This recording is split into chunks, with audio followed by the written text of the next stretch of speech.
আমি অ্যাটলিস্ট আরও 3টা মেজর সংকটের কথা বলতে পারি, বাট বলতেছি না, আমি জাস্ট আরেকটা বলতেছি। সেটা হলো আওয়ামী লীগ। মনে করেন 75 সালে তো 15ই আগস্টের পর আওয়ামী লীগ তো ক্ষমতায় নাই। ক্ষমতায় আসলো কখন? 21 বছর পর, 1996 সালে। আচ্ছা, এরপর 2008 সালে আওয়ামী লীগ আবার ক্ষমতায় আসলো। খালি আসলো না, মানে চরম পাওয়ার নিয়ে আসলো এবং আমাদের একটা আওয়ামী জাহেলিয়া 2.0 উপহার দিল। এটা কীভাবে সম্ভব হইল? তারা তো পাওয়ারে নাই, 2 ডেকেড পাওয়ারে নাই। তারপরে খালি পাওয়ারে আসলো এমন না, প্রচণ্ড শক্তিশালীভাবে তার বয়ানকে প্রতিষ্ঠা করলো, আমাদের মানে চেতনা নিচে চাপা দিল আমাদেরকে। এটা কেমনে হইল? এটা হলো আওয়ামী লীগ ক্ষমতা ছিল না, কিন্তু তার বয়ানটা ছিল, তার হেজেমনিটা ছিল, তার যে সাংস্কৃতিক বয়ান, তার যে আত্মপরিচয়ের বয়ান, তার যে বাঙালি জাতীয়তা বয়ান, এই সবগুলো যেই বিষয়গুলো আওয়ামী লীগের রাজনীতিকে হেল্প করে, ওই বিষয়গুলো ছিল।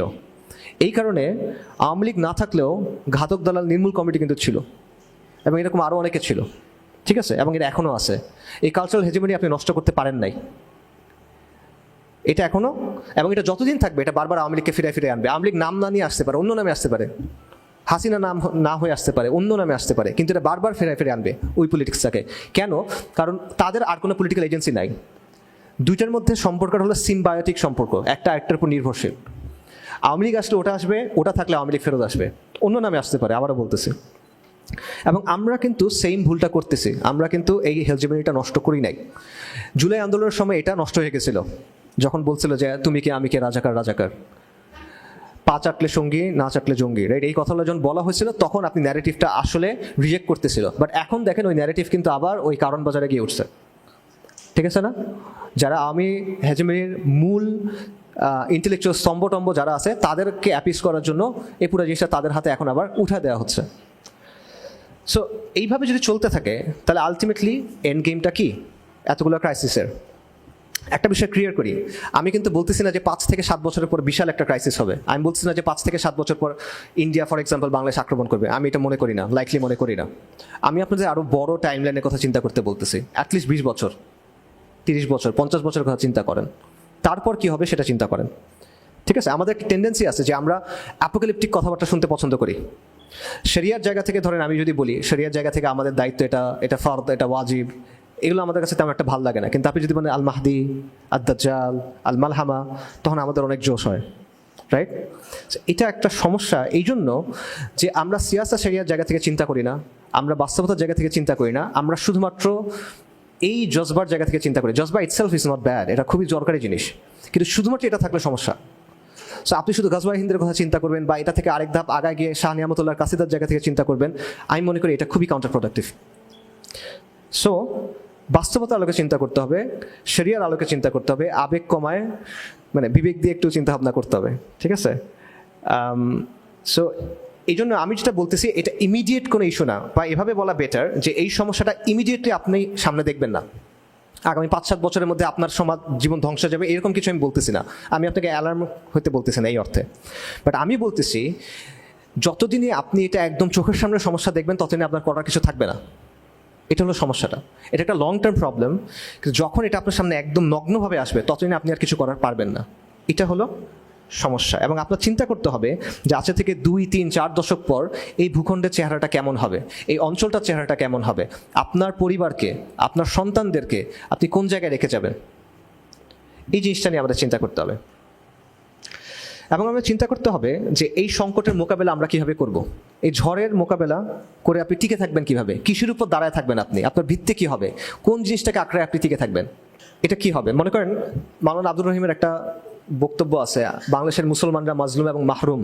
তখন ওনার একটা কথা আছে যে উনি বলতেছেন যে একটা জাতিকে টিকে থাকতে হলে একটা জনগোষ্ঠীর একটা আদর্শ লাগে, ঠিক আছে, একটা ওয়ার্ল্ড ভিউ লাগে, এমন কোনো বিষয় লাগে যেটার উপর তারা একমত হয়েছে এবং এটার উপরে তারা লালিত পালিত হচ্ছে, এবং রাষ্ট্রের প্রতিষ্ঠান, শিক্ষা, সমাজ সব কিছু ওই জিনিসটাকে ধারণ করতেছে।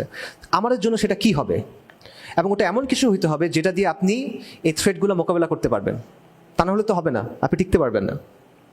তো এটা কী হবে? ইনক্লুসিভ সমাজ, দায় ও দরদের রাজনীতি, সাম্য, মানবতা, ইনসাফ, এগুলো দিয়ে হবে না। এটা দিয়ে হবে না, এটা অলরেডি প্রমাণিত। কেমন প্রমাণিত? দেখেন, জুলাইয়ের সময় সবাই একত্রিত হয়েছিল, সব ধারা। কোন জায়গায় একত্রিত হয়েছে? হাসিনা মস্কো, এখানে তারা একত্রিত হয়েছে। কিন্তু এরপর দেখেন বিভেদ কিন্তু বাড়তেছে, এই যে কথাগুলো বললাম, ইনক্লুসিভ সোসাইটি, দায় দরদ, সাম্য, মানবতা, ইনসাফ, এগুলো কিন্তু মানুষকে একত্রিত করতে পারতেছে না। কোনো ন্যাশনাল কনসেনসাস কিন্তু তৈরি করা যাচ্ছে না, এবং এটা তৈরি করা যাবেও না। এটা আমি আজকে 2 মাস না 3 মাস হলো, যাই হোক যেটাই হয়েছে, এখন বলতেছি আপনারা 2 বছর পর মিলাই নিয়েন। এই বিষয়গুলো নিয়ে আসলে ন্যাশনাল কনসেনসাস হবে না। আরেকটা অপশন আছে, অনেকে যেটা বলে যে সেকুলারিজমের বিকল্প একটা ভার্সন লাগবে। যে সেকুলারিজমের একটা ভার্সন হলো শাহবাগী ভার্সনটা, যেটা খুব কলকাতা ইনফ্লুয়েন্সড, যেটা খুব হিন্দুত্ববাদী সংস্কৃতি ইনফ্লুয়েন্সড, এবং যেটা একটা ফ্রেঞ্চ টাইপের সেকুলারিজম, খুব র্যাডিক্যাল অ্যাগ্রেসিভ ধরনের একটা সেকুলারিজম। সো এইটার বদলে অনেকে বলে যে একটা বিকল্প সেকুলারিজম লাগবে, যেটার মধ্যে কনসার্টও আছে, কাওয়ালিও আছে, বোরকাও পড়তে পারবে, বিকিনিও পড়তে পারবে, পাশাপাশি পড়বে প্রেফারেবলি, এরকম কিছু একটা। তো সেকুলারদের একটা অংশ মনে করে ওই র্যাডিক্যাল শাহবাগী ঘরানার যে সেকুলারিজম আছে এটা খুব বেশি দিন টিকবে না, এই কারণে এই বিকল্প ধারার সেকুলারিজমটা লাগবে। এবং এটাকে মুসলিম সেকুলারিজম বলে, কোট আনকোট, যে আপনি কালচারালি একটা মুসলিম পরিচয় রাখবেন, কিন্তু সেটার মধ্যে ইসলাম তেমন একটা থাকবে না। ঠিক আছে, এখানে আবারও শরিয়া থাকবে না, আল ওয়ালা ওয়াল বারা থাকবে না, হালাল হারাম থাকবে না, ঠিক আছে, এগুলো কোনো কিছু থাকবে না, জাস্ট একটা কালচারাল পরিচয় হিসেবে মুসলিম ব্যাপারটা থাকবে। But this is doom to fail. এটা আসলে কাজ করে না, কারণ ইসলাম এমন একটা জিনিস যেটা আসলে মিক্স হয় না কোনো কিছুর সাথে। ইসলাম ডমিনেট করে, ইসলাম ডমিনেটেড হয় না। সো আপনি যদি এই টাইপের কিছু একটা করেন, এটা আলটিমেটলি টিকে থাকবে না। এবং এটা প্রমাণ আছে। এটা প্রমাণ কি? এটা সবচেয়ে ভালো প্রমাণ হলো মুসলিম লীগ। মুসলিম লীগ একটা এক্সট্রিমলি সাকসেসফুল পলিটিক্যাল প্রজেক্ট ছিল। 1906 সালে তৈরি হয়েছে, 47-এর মধ্যে তার একটা আলাদা দেশ বানায় ফেলছে, তাই না? Extremely successful. তারপরে কি আজকে মুসলিম লীগ কই? তার চেয়ে বড় কথা হলো মুসলিম লীগের ফার্স্ট জেনারেশন নেতারা, তাদের ছেলেদের অবস্থা কি, তাদের সন্তানদের অবস্থা কি? এরা সব কাট্টা সেকুলার। অনেক এক্সাম্পল আছে, সব কাট্টা সেকুলার। বাংলাদেশে আবুল হাসিম সাহেব, তার ছেলে হলো বদরুদ্দিন ওমর, পাক্কা কমিউনিস্ট। এবং এটা একটা না, অসংখ্য এক্সাম্পল আছে। সো ব্যাপারটা হলো আপনি যখন কালচারালি মুসলিম পরিচয়টা ধারণ করবেন, এটা ওই এক জেনারেশন থাকবে, এরপর গিয়ে ওটা টিকবে না। ওই কালচারাল মুসলিমদের পরের জেনারেশন হবে পাক্কা লিবারাল শাহবাগী সেকুলার, মোরাললেস, বা let's say French style secular, শাহবাগী যদি না বলি। সো আলটিমেটলি এই সো কল্ড মুসলিম ভার্সনের সেকুলারিজম দিয়েও আপনি ওই জিনিসটা পাবেন না যেটা দিয়ে আপনি এই ক্রাইসিসগুলোর মোকাবেলা করতে পারবেন। এটা মুসলিমদের আলটিমেটলি কিছুই দিতে পারবে না, রাদার এটা মুসলিমদের ধোঁকা দিয়ে মুসলিমদের কিছু স্বপ্ন দেখাবে মরিচিকার মতো, এবং মুসলিমদের আরও সেকুলারিজমের সাথে যুক্ত করবে। তাহলে বাকি কি থাকে? কোন জিনিসটা দিয়ে আমরা এই সংকটের মোকাবেলা করব? এখানে একমাত্র সমাধান ইসলাম। এটা একমাত্র লজিক্যাল সমাধান, এটা কোনো রিলিজিয়াস সমাধান না। আমি আবারও বলছি, আমি মনে করি প্র্যাগম্যাটিক্যালি একমাত্র সমাধান এখানে ইসলাম। এটা ছাড়া আর কোনো ভায়াবল সলিউশন এখানে নাই। যদি আপনি দিল্লির আগ্রাসন মোকাবেলা করতে চান, যদি আপনি সেকুলারাইজেশনের ফোর্সকে থামাইতে চান, যদি আপনি একটা কোহেসিভ শক্তির মাধ্যমে এই ভূখণ্ডকে একসাথে রাখতে চান, যদি আপনি কালচারাল হেজিমনিকে ভাঙতে চান, তাহলে আপনার ইসলামকে লাগবে। ইসলাম ছাড়া কী দিয়ে মোকাবেলা করবেন আপনি? ইসলাম এই মাটি এবং মানুষের সাথে মিশে আছে। যখন ব্রিটিশরা আমাদের উপর আগ্রাসন চালাইছে, বারবার ইসলামকে আঁকড়ায় ধরে আমরা তাদেরকে মোকাবেলা করার চেষ্টা করছি, আমরা প্রতিরোধ করার চেষ্টা করছি। ইসলামের শক্তিতে আরবের একটা কোণা থেকে বিস্ফোরিত হয়ে মুসলিমরা পুরো পৃথিবীব্যাপী সভ্যতা তৈরি করছে। হরমুজানের কাছে যখন চিঠি নিয়ে গেছিল সাহাবারা, বা মুসলিমদের কাছ থেকে ছিঁড়ে ফেলে দিয়েছিল, এরা কারা? মরুভূমিতে দৌড়াদৌড়ি করা কুকুর আসছে আমাদেরকে কথা বলতে। নবী সাল্লাল্লাহু আলাইহি ওয়াসাল্লাম যখন শুনছিলেন, হেসে বলছেন যে আল্লাহ আযজা ওয়া জাল তার সাম্রাজ্যকে ছিঁড়ে টুকরা টুকরা করে দিবেন। আল্লাহ আযজা ওয়া জাল করে দিয়েছেন। মঙ্গল সাম্রাজ্য ধ্বংস হয়ে গেছে, হিটলারের থার্ড রাইখ ধ্বংস হয়ে গেছে। 1000 বছর 10,000 বছর থাকার কথা তারা বলছিল, ইসলাম রয়ে গেছে, ইসলাম থাকবে। এবং এখনও আমরা দেখতেছি ইসলামকে আঁকড়ে ধরে, আমাদের হিস্ট্রি দেখেন, ইসলামকে আঁকড়ে ধরে নানা এথনিসিটির মানুষ তারা সাম্রাজ্য তৈরি করছে, সালতানাত তৈরি করছে। ইন্দোনেশিয়া থেকে মরক্কো পর্যন্ত একের পর এক সমৃদ্ধ সাম্রাজ্য তৈরি হয়েছে এই ইসলামকে আঁকড়ে ধরে। এবং এখনও আমরা দেখতেছি এই ইসলামকে আঁকড়ায় ধরে 30 বছরের ব্যবধানে বা 40 বছরের ব্যবধানে দুইটা সুপার পাওয়ারকে হারানো হয়েছে। আর কেউ এটা পারে নাই। ইসলাম রেইন সুপ্রিম। এবং এটি আল্লাহর প্রতিশ্রুতি, শুধু ইসলাম পারবে, আর কেউ পারবে না। ইয়া আইয়ুহাল্লাযীনা আমানু উসবিরু ওয়া সাবিরু ওয়া রাবিতু ওয়াত্তাকুল্লাহা লাআল্লাকুম তুফলিহুন। ঠিক আছে, যদি আমরা বলি যে ইসলামের মাধ্যমে সমাধান হবে, তখন প্রশ্ন হলো এটা আমরা কিভাবে করব? আমরা মুসলিম বঙ্গের সামনে থাকা সংকটের কথা বললাম, এবং আমরা বললাম যে এটা সমাধানটা হইতে হবে ইসলাম দিয়ে, এখানে আর কোনো অপশন নাই। কিন্তু আমাদের সমাজ, আমাদের দেশ কি ইসলামের উপর আছে? নাই। আগে আপনার সমাজ এবং দেশকে ওটার উপর আনতে হবে। তো কিভাবে? তো এটার মাল্টিপল স্টেজ আছে, অনেকগুলো ধাপ আছে, একটা ধাপ নাই এখানে। আমি মনে করি, এখানে আপনারা আমার সাথে দ্বিমত করতে পারেন, কোনো প্রবলেম নাই, আমি মনে করি এটার প্রথম ধাপ হলো সামাজিক শক্তি অর্জন করা। যদি আপনি চান যে এই ভূখণ্ড ইসলামকে আঁকড়ে ধরে রাখবে, এই পরিচয়ের উপরে দাঁড়াবে এবং এটার ভিত্তিতে এই সংকটগুলো মোকাবেলা করবে, তাহলে প্রথম ধাপ হলো সামাজিক শক্তি অর্জন করা। স্ট্যাটাস কো দিয়ে হবে না। আমাদের দেশে চলমান অনেক দিনই কাজ আছে এবং আমি কোনোটা সমালোচনা করতেছি না, কিন্তু আমি আবারও বলতেছি, স্পষ্টভাবে বলতেছি, এটা দিয়ে হবে না। কেন হবে না? আমি একটা এক্সাম্পল দিই। মনে করেন যেই কাজগুলো আছে এগুলো সব 10 দিয়ে গুণ করেন, সবগুলো কাজ 10 দিয়ে গুণ করেন। এবার বলেন একটা রেজাল্ট পাইছেন না, এবার বলেন এই সংকটগুলো কি দূর হবে? তখন বাংলাদেশে মসজিদ মাদ্রাসা যতগুলো আছে 10 গুণ বেড়ে গেল, সংকটগুলো দূর হবে? বাংলাদেশে যে পরিমাণ মানুষ ইসলামী বইটই কিনে 10 গুণ বেড়ে গেল, সংকট দূর হবে? দাওয়াতি যে সংগঠনগুলো আছে তাদের সদস্য 10 গুণ বেড়ে গেল, সংকট দূর হবে? হবে না। আপনার আলাদা কিছু লাগবে, ঠিক আছে? দেখেন বিভিন্ন দিনই মেহনত চলতেছে এবং শরীরের সাথে সামঞ্জস্যপূর্ণ সব মেহনতকে আমরা ভালোবাসি, সাপোর্ট করি, নো ডাউট। সেটা ইসলামের শিক্ষা হোক, দাওয়াত ও তাবলীগ হোক, ইসলাহের কাজ হোক, তাজকিয়াতুন নাফসের কাজ হোক, শরিয়া সম্মত সব কাজকে আমরা মোহাব্বত করি, আমরা সাপোর্ট করি। এই কাজগুলো চলতে হবে, এই কাজগুলো আরও বাড়তে হবে, এই কাজগুলো আমাদের সবার হেল্প করতে হবে, এটা নিয়ে কোনো ডাউট নাই। কিন্তু এই সংকটগুলো মোকাবেলার জন্য এবং সামাজিক শক্তি তৈরি করার জন্য আপনার আলাদা কিছু কাজ লাগবে, জাস্ট এগুলো দিয়ে হবে না। এটা হলো আমার কথা। এবং বাংলাদেশের যে কোনো ইসলামী প্রজেক্ট, যে কোনো কাজকে আপনি যদি প্রপারলি আগায় নিতে চান, আপনার সামাজিক শক্তি লাগবে, এটা ছাড়া হবে না। এবং আমি মনে করি যত কাজ আছে সামাজিক শক্তি অর্জনের কাজটা এটার সম্পূরক, এটার প্রতিদ্বন্দ্বী না, ঠিক আছে? এটা প্রতিদ্বন্দ্বী না, এটা সম্পূরক একটা কাজ। এবং এখানে স্পেসিফাই করি সামাজিক শক্তি মানে কি, কারণ এই জিনিসটা আমাদের কনফিউশন কাজ করে। সামাজিক শক্তি বলতে আমি বোঝাচ্ছি যে আপনি আপনার নিজের, আপনার চারপাশের পরিস্থিতিকে প্রভাবিত করতে পারতেছেন। একদম সহজভাবে যদি বলি, আপনি পরিস্থিতিকে নিয়ন্ত্রণ করতে পারতেছেন, আপনি চাপ প্রয়োগ করতে পারতেছেন, আপনি দাবি আদায় করতে পারতেছেন, আপনি অন্য গোষ্ঠীর উপর আপনার চাপ প্রয়োগ করার ক্যাপাসিটি ইউজ করতে পারতেছেন, ঠিক আছে? সো এটা হলো এমন একটা শক্তি যেটা ইউজ করে আপনি আপনার উদ্দেশ্য অর্জন করতে পারেন, এটা হলো সামাজিক শক্তি।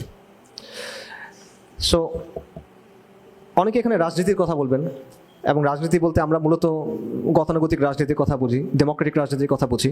আমি মনে করি যে এটা দিয়ে আসলে এই সমাধানগুলো করা সম্ভব না, এই সমাধানগুলো করা আলটিমেটলি এগুলোর দ্বারা সম্ভব না। নির্বাচনী রাজনীতি দিয়ে আপনি আওয়ামী লীগই দমন করতে পারবেন না, ভারত অনেক দূরের কথা। এবং এটা আমরা দেখছি যে আমরা 75 থেকে 91 অবস্থা দেখছি, 91 থেকে তারপরে 2008 অবস্থা দেখছি। নির্বাচনী রাজনীতির কিছু নিজস্ব সমীকরণ থাকে, কিছু নিজস্ব লজিক থাকে, কিছু হিসাব নিকাশ থাকে, এটা ওই জায়গায় সেন্স মেক করে। আমি বলতেছি না যে এগুলো একদম অর্থহীন, এটা ওই কনটেক্সটের মধ্যে সেন্স মেক করে, কিন্তু ওটা দিয়ে এই প্রবলেমগুলো আপনি সলভ করতে পারবেন না। কালচারাল হেজেমনিকে আপনি এটা দিয়ে দমন করতে পারবেন না, বরং এটার ভেতর দিয়ে আপনার নিজেকে ইনক্লুসিভ হওয়ার জন্য, প্লুরালিস্টিক হওয়ার জন্য অনেক কিছু করতে হবে, ঠিক আছে? যেগুলো অনেক কিছু আমরা এখন দেখতেছি, আই গেস। সো সামাজিক শক্তি অর্জনের যে কাজটা, এটা কি ব্যক্তিগত পর্যায়ের কাজ? আপনি একা একা করবেন? আমরা সবাই যদি ঈমান আমলের উন্নয়ন করি আমরা নিজেদের অবস্থা থেকে, বা আমাদের আকীদা ঠিক করি, তাহলে এটা হয়ে যাবে না? এটা হবে না। এটা একটা কালেকটিভ কাজ, সামষ্টিকভাবে এই কাজটা করতে হবে, একত্রিত হয়ে এই কাজটা আমাদেরকে করতে হবে। এবং এটার জন্য শর্টে বলি, টাইম বেশি নাই, এর মধ্যে কয়েকটা কাজ আপনার করতে হবে। সেটা হলো সমাজের মধ্যে ব্যাপকভাবে ইসলামী চেতনা আপনার ছড়াই দিতে হবে। সমাজের একটা সিগনিফিকেন্ট অংশ, সবাই না, সবাই কখন এটা গ্রহণ করে না, নবী রাসূলদের দাওয়া সবাই গ্রহণ করে নাই আলাইহিস সালাতু ওয়াস সালাম, সিগনিফিকেন্ট একটা অংশ এই দাওয়াটা গ্রহণ করতে হবে। এবং এই দাওয়াটা কি? পূর্ণাঙ্গ জীবন বিধান হিসাবে ইসলামকে গ্রহণ করা, এই দাওয়াটা তার গ্রহণ করতে হবে। পাশাপাশি সমাজের মনোজগতে আপনার পরিবর্তন আনতে হবে। সমাজকে আপনার একটা হলো ব্যক্তি পর্যায়ে দেওয়া, আর একটা হলো সমাজের সামনে বারবার এই বিষয়গুলো প্রেজেন্ট করা, সমাজকে ধাক্কা দেওয়া, তার চিন্তার জায়গাটা ডিস্টার্ব করে দেওয়া। সে একটা উপায়ে চিন্তা করতে অভ্যস্ত হয়ে গেছে, সেখানে ধাক্কা দিয়ে দিয়ে তাকে ওখান থেকে বের করে আনা। এবং ইসলাম ও সেকুলার ব্যবস্থার যে দ্বন্দ্ব, বারবার এটাকে সামনে নিয়ে আসা, এবং সমাজের যে সমস্যা আছে, মানুষের যে চাহিদা আছে, এগুলোর ভায়াবল সমাধান হিসেবে ইসলামকে প্রেজেন্ট করা বারবার। সো দুটো জিনিস বললাম। তৃতীয় একটা বিষয় আপনার লাগবে, সেটা হলো মানুষ। আর মানুষ লাগবে, মানুষ হইতে হবে আপনার হাতিয়ার। এখানে কোন মানুষকে আপনি আনবেন? যারা মাদ্রাসা স্টুডেন্ট, যারা তাবলিগ জামাত করেন, যারা বিভিন্ন ইসলামী দল করেন, না, তাদের আনবেন না। কেন আনবেন না? কারণ তারা অলরেডি আপনার সাথে একমত, তার সাথে আপনার মতপার্থক্য নাই, তেমন অল্প কিছু মতপার্থক্য আছে। এই ক্রাইসিসগুলোর ক্ষেত্রে সে আপনার বিরোধী না, কখনো না। এবং অলরেডি তারা গুরুত্বপূর্ণ কাজ করতেছে। আপনার তারকে ওখান থেকে ছুটে আনার দরকার নাই। আপনি মূল সমাজের কাছে যান, আপনি সমাজের ওই অংশটার কাছে যান যারা জুলাই আন্দোলনকে সফল করছে, যারা 90-এর গণঅভ্যুত্থানকে সফল করছে, যারা 71-কে সফল করছে, যারা ইভেন 47-কে সফল করছে, তার কাছে যান। সে হোক আপনার টার্গেট গ্রুপ, ঠিক আছে? আপনি তার কাছে যান, আপনি তাকে বোঝান এবং আপনি তাকে দিনের দিকে নিয়ে আসেন এবং দিনের কাজ করান, তাকে দিয়ে সোশ্যাল অ্যাক্টিভিজম করান, সামাজিক অঙ্গনে কাজ করান, তাকে দিয়ে আপনি সমাজের সাথে এঙ্গেজ করান এবং তার মাধ্যমে আপনি একটা জনগণের শক্তি তৈরি করেন। তাহলে আপনার একটা আদর্শ থাকবে, আপনার সমাজে আপনার দেওয়ার একটা প্রভাব থাকবে এবং আপনার সাথে মানুষ থাকবে, ঠিক আছে? আপনার সাথে জনগণের একটা শক্তি থাকবে। এই তিনটা জিনিস যখন আপনি অর্জন করবেন, তখন আপনি সামাজিক শক্তি অর্জনের প্রথম ধাপটা পার করতে পারছেন, ঠিক আছে? তখন আপনি একটা স্বতন্ত্র শক্তি হিসেবে হাজির হইতে পারবেন। তখন আপনার দাবি দেওয়া বাস্তবায়ন করার, দাবি দেওয়া আদায় করার একটা ক্ষমতা থাকবে। তখন আপনি একটা বিকল্প সোশিও পলিটিক্যাল ব্লক হিসেবে হাজির হইতে পারবেন, ঠিক আছে? আমরা এখন বলি যে অমুক কেন এই বিষয় নিয়ে কথা বলে না, আলেমরা কেন এটা নিয়ে করে না, অমুকরা কেন তেমন করে না, আমরা কমপ্লেইন করি। তখন আপনার কমপ্লেইন করতে হবে না, আপনি তখন ওলামায়ে কেরামকে গিয়ে হেল্প করতে পারবেন, আপনি তাদের হাতকে শক্তিশালী করতে পারবেন। অমুক কেন করে না এটার বদলে আপনি তখন নিজে করতে পারবেন। এটা হলো ক্যাপাসিটি অর্জন করা। এই কাজটাতে গ্ল্যামার নাই, ঠিক আছে? কাজটা গরম কাজ না, আবারও বলতেছি, ধৈর্য নিয়ে কষ্ট করে করতে হবে, বাট ইট ওয়ার্কস। এটা টাইম টেস্টেড পদ্ধতি।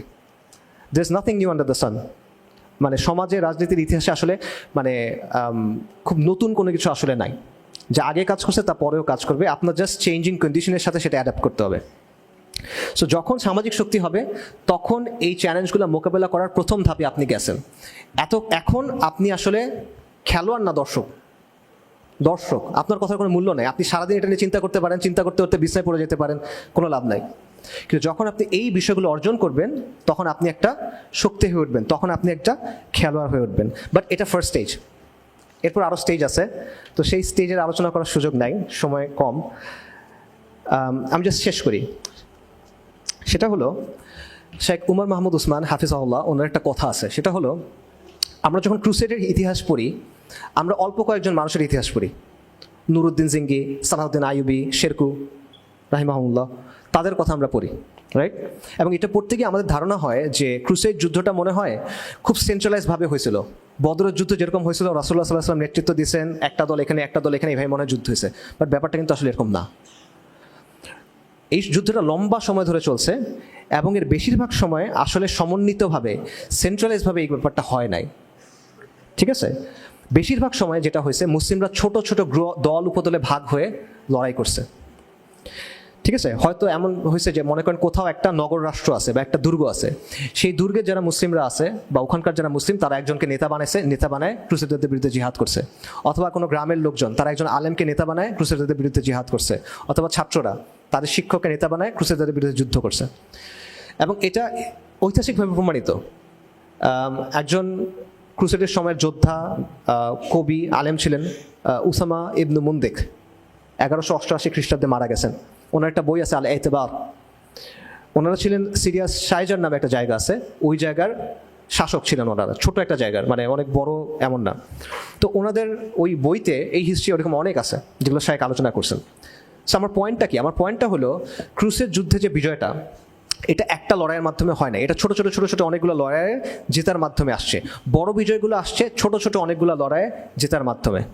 আমরা হিত্তিনের কথা জানি, কিন্তু হিত্তিন সম্ভব হয়েছে ওই ছোট ছোট লড়াইগুলোর কারণে, ঠিক আছে? কিন্তু ওইগুলোর কথা আমরা চিন্তা করি না, আমরা প্রথমেই হিত্তিনের কথা ভাবি। এটা হলো সমস্যা।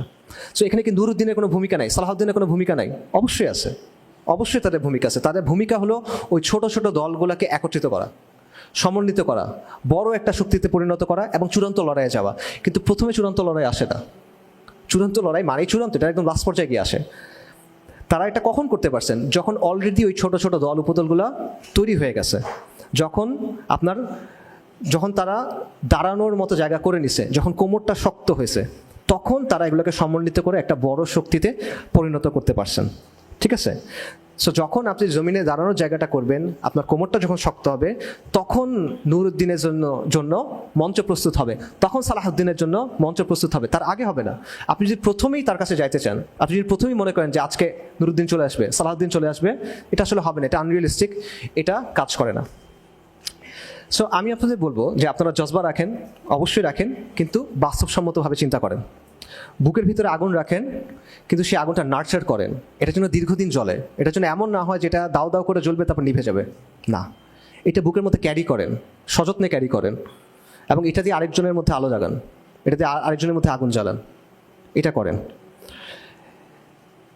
এবং যতক্ষণ পর্যন্ত সময়টা না আসতেছে, ওই প্রস্তুতি, ওই পর্যায়ে, ওই সক্ষমতা আপনি অর্জন করতে না পারতেছেন, ততক্ষণ আপনার এটা ক্যারি করতে হবে। এবং আগুন কিন্তু পুরায়, আপনি যখন আগুন ক্যারি করবেন এই আগুনটা পুরাবে, মানে আপনার কষ্ট হবে, এই কাজটা কষ্টের কাজ। তো এই কষ্টটুকু করেন, এই কষ্টটুকু করতে হবে, কারণ আমাদের অবশ্যই আমাদের নিজ কমের অস্তিত্ব, নিরাপত্তা এবং ধারাবাহিকতা রক্ষা করতে হবে। এই কষ্টটা করেন, তাহলে নুরুদ্দিনও আসবে। এই কষ্টটা করেন, তাহলে সালাহউদ্দিনও আসবে। এই কষ্টটা করেন, তাহলে ইনশাআল্লাহ ফাতাহও আসবে। আসসালামু আলাইকুম ওয়া রাহমাতুল্লাহি ওয়া বারাকাতুহু।